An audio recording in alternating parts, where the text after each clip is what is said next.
Number 5. Oliver Plunkett's head. Now, in the other 2 videos, we talked about the head of St. Catherine of Siena, and we also talked about St. John the Baptist and how many heads he may or may not have had scattered across the world, and I'm not one to break tradition, so I thought for part 3 I would include a 3rd holy saintly severed head, this time belonging to Oliver Plunkett. A notable difference between the 2 other severed heads is that this one is probably the most disgusting one we've included on these lists. I know these are all holy relics, but let me just say, out of context, this is absolutely horrifying and looks like it's straight out of a grindhouse horror movie that you'd find in a dirty basket somewhere.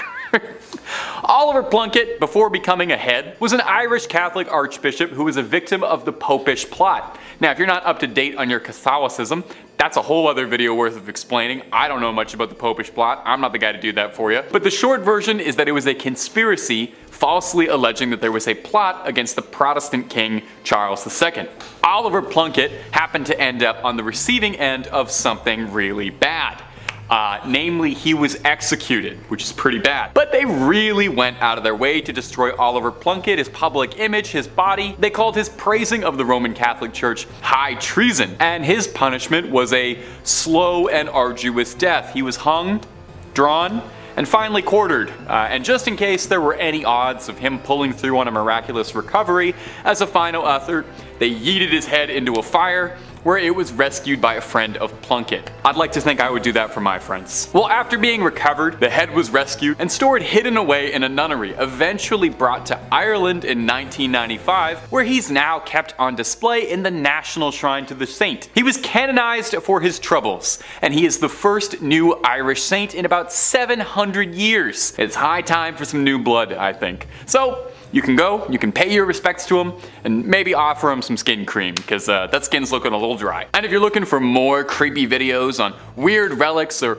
all sorts of strange things, Tap 5 Scary has all of that and then some. If there's something scary, the odds are pretty good we've got a video or 2 on it. And if you haven't already, subscribe, hit that bell for more videos every single day. But do that at the end of this video, okay? We got way more weird Catholic relics coming up for you. Number 4. St. Teresas Hand. Now, if you've watched our other videos on this subject, then no doubt you're already very familiar with the practice of making remnants of saints into relics. Now, something that's directly from a saint is called a first-class relic. That means it's something that came off of their body, you know? Their hair, their fingernails, a vial of their fluids, or in the case of the lovely St. Teresa, her whole hand. Encased in a beautiful, ornate golden reliquary with gems all over the knuckles, and the editors are goofing off because that's just a picture of the Infinity Gauntlet from Avengers Endgame. Wait, that's what it really looks like. Yeah, it seems that Marvel Studios was more than inspired by the incorruptible St. Teresa's hand when designing the weapon that would give Thanos the power to wipe out half the universe. Throw a comparison pic of them side by side, they're almost indistinguishable. I'm not 100% certain if there's any symbolism or connection there, but I'm sure St. Teresa would love to know she was involved. She was a huge fan of the Marvel Cinematic Universe and all the things they do. When St. Teresa of Avila passed away, the sisters of her convent buried her with the hopes of keeping her holy body with them. 9 months later, she was exhumed, only to discover that her body was intact. She hadn't decayed at all. That's why they thought she was incorruptible. Now, I'm not sure I totally follow the logic here, but after they discovered her body was incorruptible, they took her hand off and put it into this golden Infinity Gauntlet thing, as a way of inviting people to get closer to God through the saint's body. Now, this might not seem appealing to you, but there's a surprising demand for this relic. Near the end of the Spanish Civil War, General Francisco Franco had the hand removed from the convent and allegedly kept it close by, and if some of the wilder rumors are true, he would keep it by his pillow for good luck. You really gotta hand it to him. He was a devout follower of the faith. Today, you can find the hand in Iglesia de Nuestra Señora de la Merced in Ronda, Andalusia, and you don't even have to rip a stone out of the Vision's forehead to get a good look at this gauntlet. Number 3. The Veil of Veronica. Now, on these lists of holy relics, we've had all sorts of strange things. We've had fingernails, teeth, dried up hands, we got milk coming up later. all things that have come from the body. Well, this next one is no different. It's the Veil of Veronica, and to put it gently, it's a sweat rag that's a few thousand years old. Probably one of the most pungent odors on the planet. Imagine every gym locker room you've ever been in times 1,000. When Jesus carried the cross, bruised and beaten, there was one person among the crowds who saw fit to help him out a little. Veronica wiped Jesus' face with this rag, and miraculously his face transferred onto the rag like it was silly putty on the funny papers. Now, as an outsider, I thought this is what the Shroud of Turin was. That was the wrapping used to wrap Jesus after his death, so the thing I'm learning is that Jesus left an imprint of his face on just about any surface he touched. You give him a hug, have his face on the shoulder of your shirt for the rest of your life as a sacred artifact. Now, the Veil of Veronica is hard to nail down hard, concrete facts on. It's never been officially canonized as a relic of the church, and is only alleged to exist. It's claimed to be owned at St. Peter's in Rome, although this particular relic is not on public display anywhere. Probably for the best. Honestly don't know if I want to see a 2,000-year-old sweat stain. The ones underneath my shirts are bad enough. Now, it might sound like I'm being disparaging, referring to this relic multiple times as a sweat rag or a sweat stain, but I would like to offer this. The Latin name for the veil is sudarium. Sudarium literally translates to sweat cloth, so even the official churchly terminology for this relic acknowledges that it's just a stinky rag that has some sweat on it, but a holy stinky rag that has some sweat on it. Number 2, Mother Mary's milk. We're gonna do our best to get through this, I promise. Mother's Milk might be my favorite Red Hot Chili Peppers album, it's my favorite character on The Boys, and it might just be one of the oddest relics on a series of odd relics that's all the way to part 3. Took a lot of restraint to not put this in the first 2, but we're on part 3, so here it is now. As incredibly odd as it may sound, the Virgin Mary's milk is considered a relic of the Catholic Church. I hope they've been keeping that in the fridge, lest it spoils. Does holy milk spoil? Is everything I've said in this video profoundly heretical? There is a church called the Church of Milk Grotto, built outside Bethlehem. The history goes that the Madonna and Child had taken refuge in this cave, and while she was feeding, milk spilled outwards and blessed the stone of the cave, turning it completely white. Now, the church serves as a popular shrine for women who are struggling with fertility, who hope that the lasting aura and presence of the Virgin Mary will bless them. There's a legend that goes with it. Saint Bernard, the saint, not the big dog that has his tongue hanging out, was devoted to the Mother Mary. And one day, he was praying at a statue of the Madonna, and he asked it to give him some sign, some proof that she was a mother. I guess the statue has like an odd sense of humor because it sprayed milk onto Saint Bernard. Depending on the variation of the story, either his eye or in his mouth. I saw a lot of really interesting paintings depicting this scene, and editors, I hope you're having so much fun trying to find photos for this one. I am so sorry. Truly, rest in peace your search history. In the Middle Ages, vials of the milk were sold and transported all over Europe. For what purpose, I could not tell you. These days, the Church of Milk Grotto sells a limestone powder made from the stone walls of the grotto, meant to be dissolved in a drink and consumed. Kind of like Crystal Light, but it's holy milk. Probably heals all that ails, and it's a good source of calcium, perhaps. And number 1, the Holy Preuse. This is going to be the one that takes the channel down.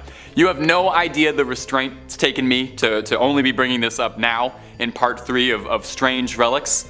This is probably the strangest relic of them all. We'll do our best to discuss this with reverence and also somehow figure out how to stay within content guidelines. Editors, best of luck. When Jesus was born, on his 8th day, a small piece of his skin was removed in a traditional ritual performed on Jewish men when they're born. Okay? Are you sort of following along with what I'm saying here?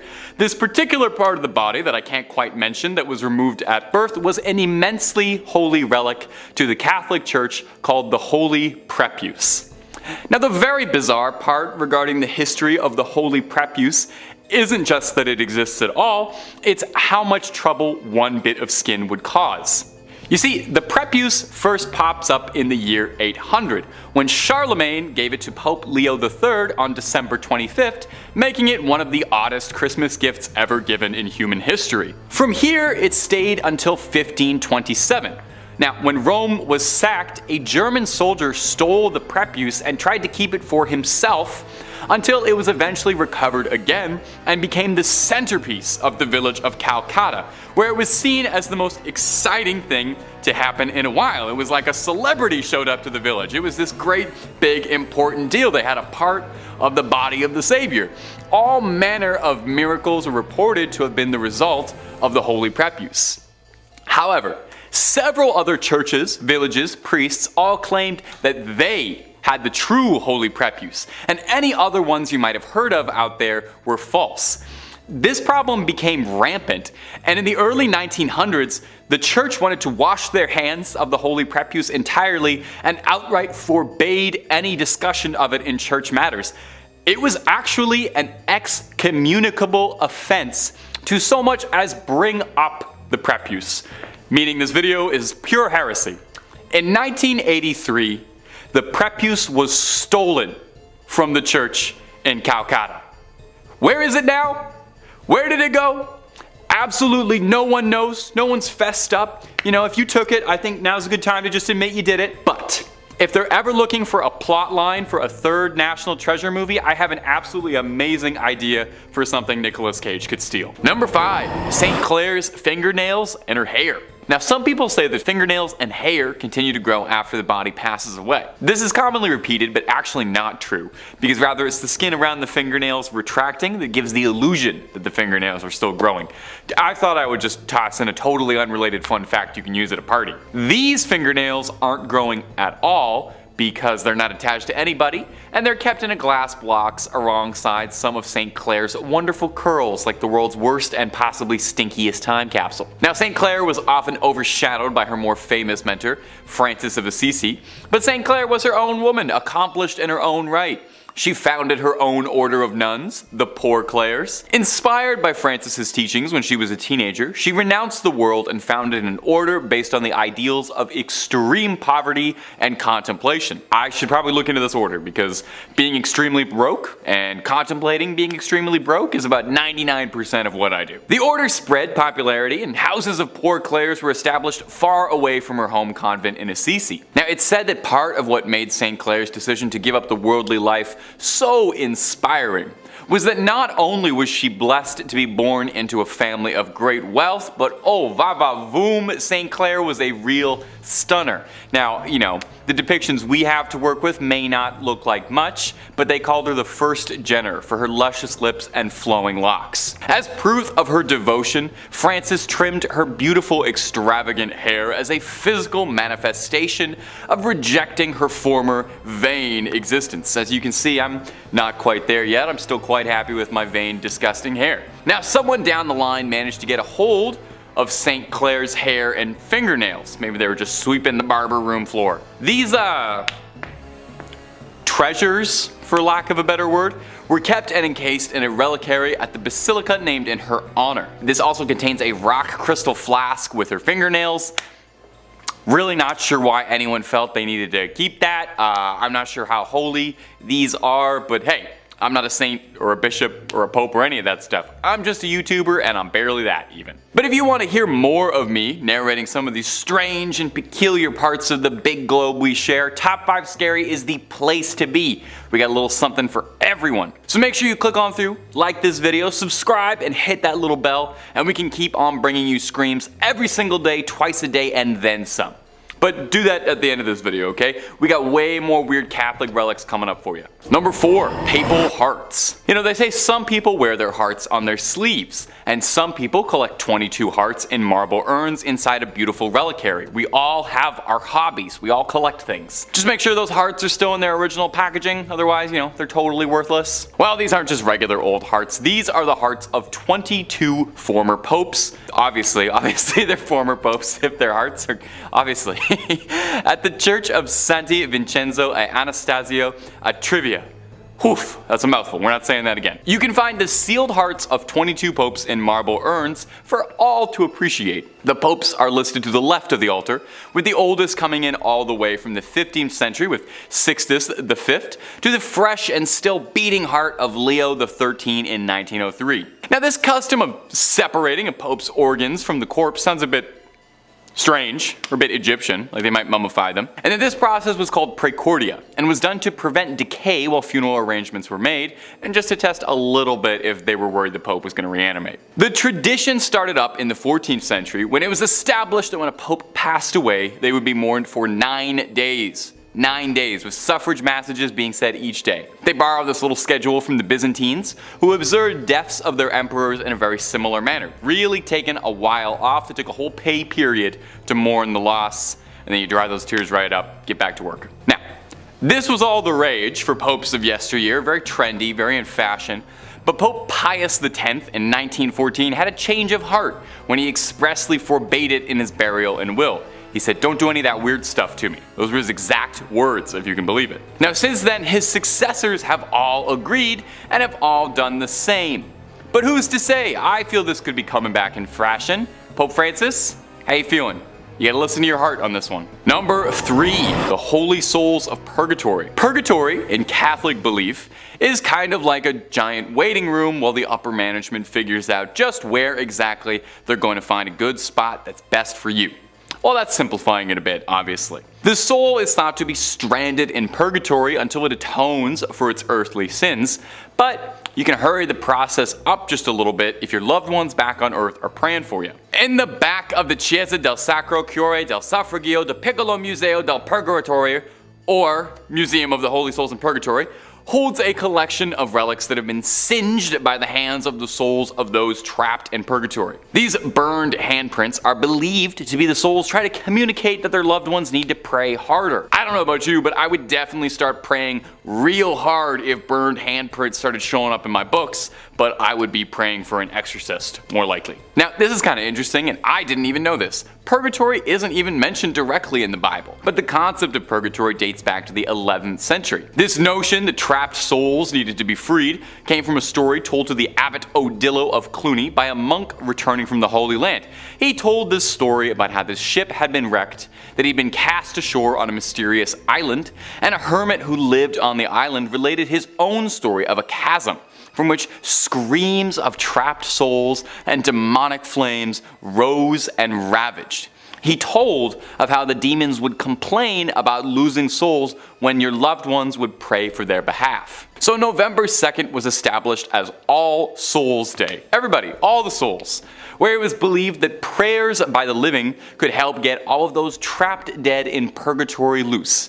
You know, it's kind of like that one episode of The Simpsons where the town comes together to get Bart out of the well. It's a similar enough concept, you know. They sang a song, you pray, souls get out, Bart gets out, pretty much one and the same. This particular collection of burned relics in particular, though, was collected when Victor Jouet, the missionary behind the collection, experienced a fire that burned part of the original suffragio, leaving behind a scorched image of a face that he believed was a trapped soul. Now, again, just me personally, but if I saw a face burned into one of my possessions, I would move entirely, call an exorcist, be putting salt circles around my feet for the rest of my life, but I appreciate what he did too. Number 2, the Santa Maria della Concesione crypts. Whew, my Italian is not as good as it should be.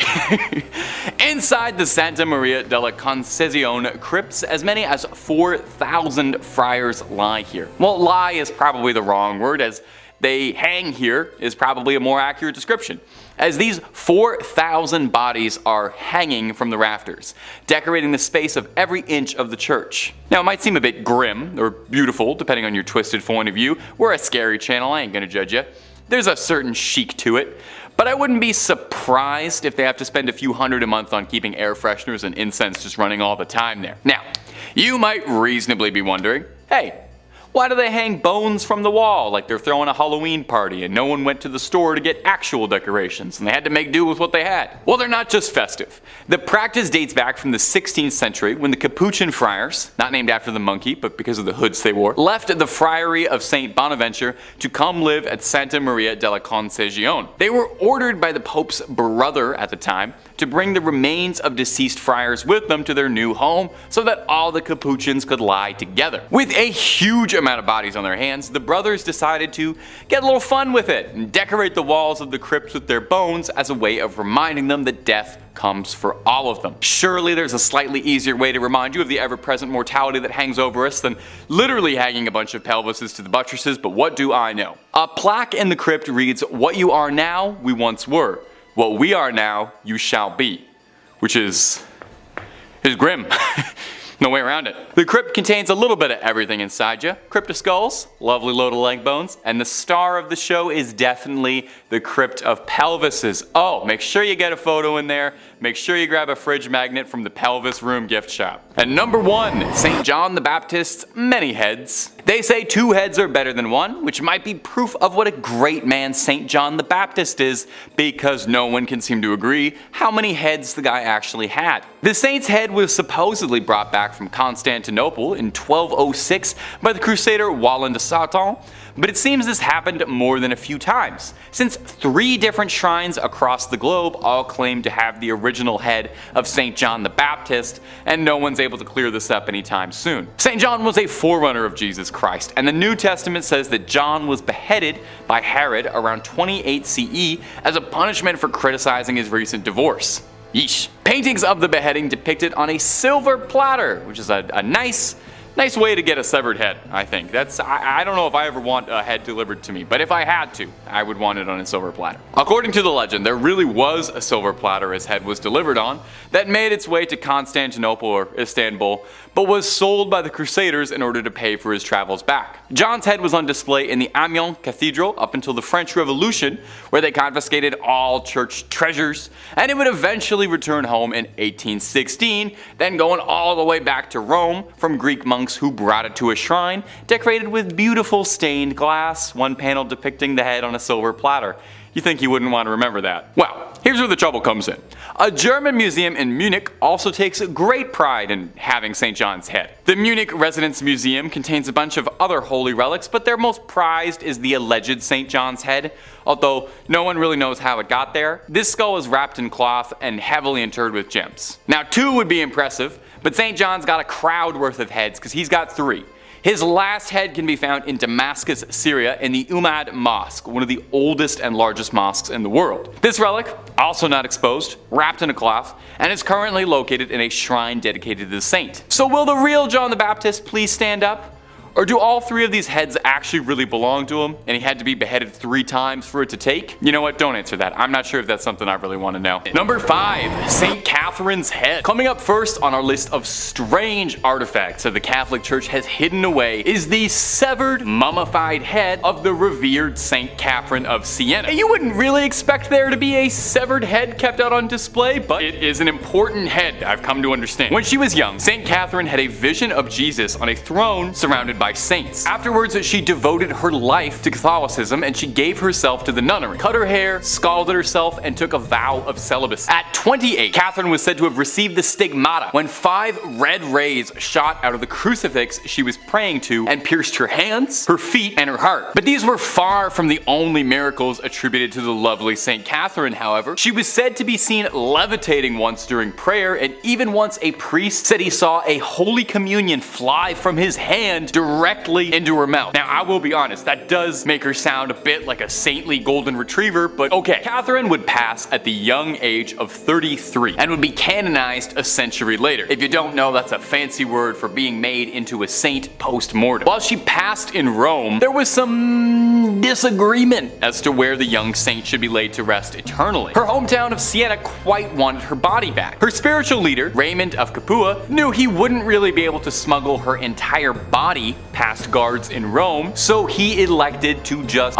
take her head in a bag, which normally would be terrifying behavior, but it's good here. The story goes that when the guards intercepted Raymond, he prayed to Catherine, and when they looked inside his sack, they found naught but a collection of rose petals and not a severed head. Her final miracle. Now, the head was placed in a reliquary. That's a difficult word to say, especially on a teleprompter. The head was placed in a reliquary where it still remains today, and you can go and pray to it, and I promise it's not gonna blink or anything at you, even though it looks like it just might. And if you're looking for way more stories of creepy relics locked away, haunted object, cursed things, cryptids, conspiracies, aliens, the whole scary 9 yards, Top 5 Scary has all of that and then some. So hit that little bell, hit subscribe, and make sure you do not miss a single thing. Do it after this video, okay? We got way more creepy things locked away coming up for you right now. Number 4, the Grand Grimoire. Our next entry has been formally referred to as the Gospel of Satan, and is said to be a cursed book whose knowledge had to be sealed away to protect humanity. So this might be the most deadly book ever published after Hop on Pop. The Grand Grimoire, who is said to have been penned by a priest in the 16th century, who was possessed by a litany of demons who compelled the man to put their knowledge to paper. Acting as a scribe for these demons, the man wrote everything they knew about dark incantations, spells, instructions on how to cast rituals, ways to bind a demon to you to make it your little minion and do your bidding. Wait, a demon gave instructions on how it wants to be bound to a human to serve humans? Freaky little demon. That's not all too. There is a step-by-step recipe for a little necromancy if you're down to dabble in some dark arts and make some bones dance to your rhythm. The book really covers all the fun stuff you have been told not to do. It's not just brimstone and hellfire neither. There's rituals to help manipulate luck, how to conduct a seance, and I actually think this is adorable. There's even ways to make people love you in there. But dating tip from old Tay,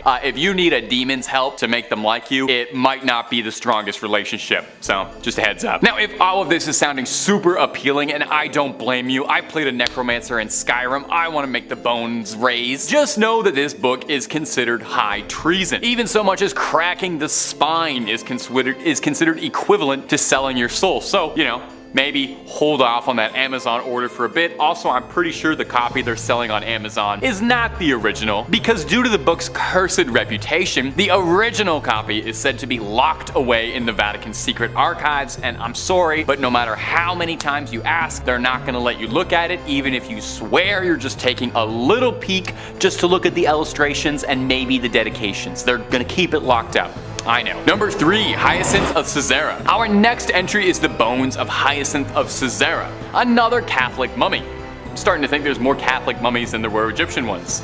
Incredibly ornate and gorgeous, the bones of Hyacinth look like something out of one of the Indiana Jones sequels, rather than like a real thing you can go and see, but I promise you they are totally extant. On the grounds of the Furstenfeld Abbey reside the relics of 2 saints. Now, these aren't just like a toenail or a tongue, and more on that later, but these are full-on science class skeletons dressed to the 9 in gold and jewels, encrusted in more diamonds and rubies than you could imagine.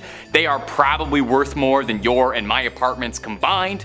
Old Hyacinth, Hisey, as he liked to be called by his friends, was an obscure martyr from the early days of Christianity, slain by the Romans for his faith. We know precious little about him today, but we know that his name appears in a list of martyrs from the 4th century, which suggests that he used to be pretty important, and he was popular enough to write his name down on a list, much like what I'm doing right now. Look at how history repeats itself like that. Isn't that fascinating? Now, Hyacinth's skeleton showed up at the Church of the Assumption in, I'm gonna excuse the pronunciation here, Furstenfeldbruck near Munich at an unknown date. Did somebody just dropped him off? Somebody just dumped a bag of bones on the front step like he's a baby you're giving up for adoption at the fire station? No more questions. The church was sacked by the Swedish army in the 17th century, and when it was rebuilt, they really went all out with the decor, going over the top, a little baroque, including a skeleton decked out in bling, looking like he is about to take over the skeleton rap scene. So that's Hyacinth, largely not remembered in life for any particular reason beyond being slain for his religion, and remembered forever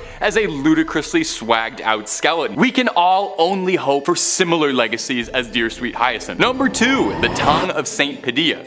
Did you know your tongue is made up of 8 muscles? Maybe you didn't. Did you know that one of the most important relics to the Catholic Church is a dried up 8,000-year-old tongue that looks like beef jerky kept inside a golden helmet that looks like something out of a dark fantasy 80s movie? Well, now you do. And have you enjoyed how much of this list is mummified bodies in gold? Because I have. St. Anthony was said to be a jewel case of the Bible, making a name for himself with his apparently extremely inspirational sermons that won the Catholic Church many new members. People would flock in just to hear what St. Anthony was talking about. Apparently, apparently he even got a bunch of ex-Christians to reform and rejoin the faith. He was apparently an incredibly accomplished public speaker, and I would say that he had a silver tongue, but we actually have proof of what color his tongue was because it's kept in a little glass jar. St. Anthony would pass away in 1231 from edema, a horrible disease that causes a buildup and blockage of fluid in the body's tissues. Now, some 30 years later, in 1263, he was exhumed, and shocking the gravediggers who were doing it, while his body had rotted and decomposed, his legendary tongue was still intact, as incorruptible as it had been in life, allegedly still wet with saliva. I wonder if he could still taste. Seeing it was a miracle, the gravediggers took his tongue alongside the bottom half of his jaw, and they are both displayed in the Basilica of St. Anthony of Padua in elaborate gold reliquaries. But honestly, it looks like something straight out of Warhammer 40k. Does no one think this is as odd as I do? Maybe I'm an outsider. I didn't grow up terribly Catholic, so I don't really know these imagery. I know the story behind it isn't terribly scary, but the image of this tongue and jaw inside a little glass helmet wrapped in gold looks like something I would ask an AI to make if I typed in nightmare. A tongue shouldn't look like that.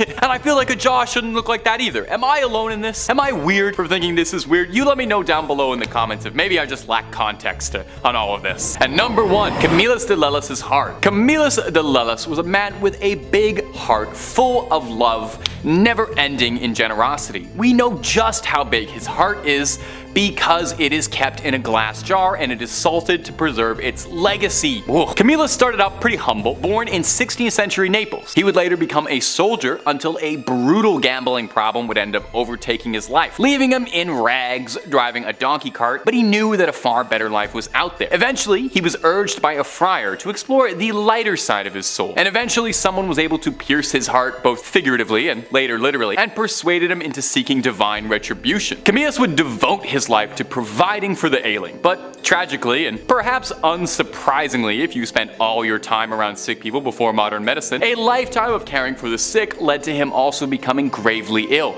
soaking up a litany of ailments, including a sore in his leg for 46 years, a rupture for 38 years, 2 callous sores in the sole of a foot, violent nephritic colics, intense kidney pain, and for a long time a loss of appetite. Now, all of these things, working in tandem, would eventually claim Camillus, a man who gave his life to healing the sick. So post-mortem, he was canonized and thought of as the patron saint of the sick. And what better way, I ask, to venerate a man famous for his ever-giving heart than to cut his heart out like he was in the Temple of Doom and start salting his heart like it was beef jerky. You can go to St. Mary Magdalene's church in Rome to go see if his heart, put a stethoscope up to it, check if it's still beating, but it's pretty dried up and tucked away behind glass where you can go and pay your respects and see if it has any life left to bestow and maybe if it'll help you out with an illness at all.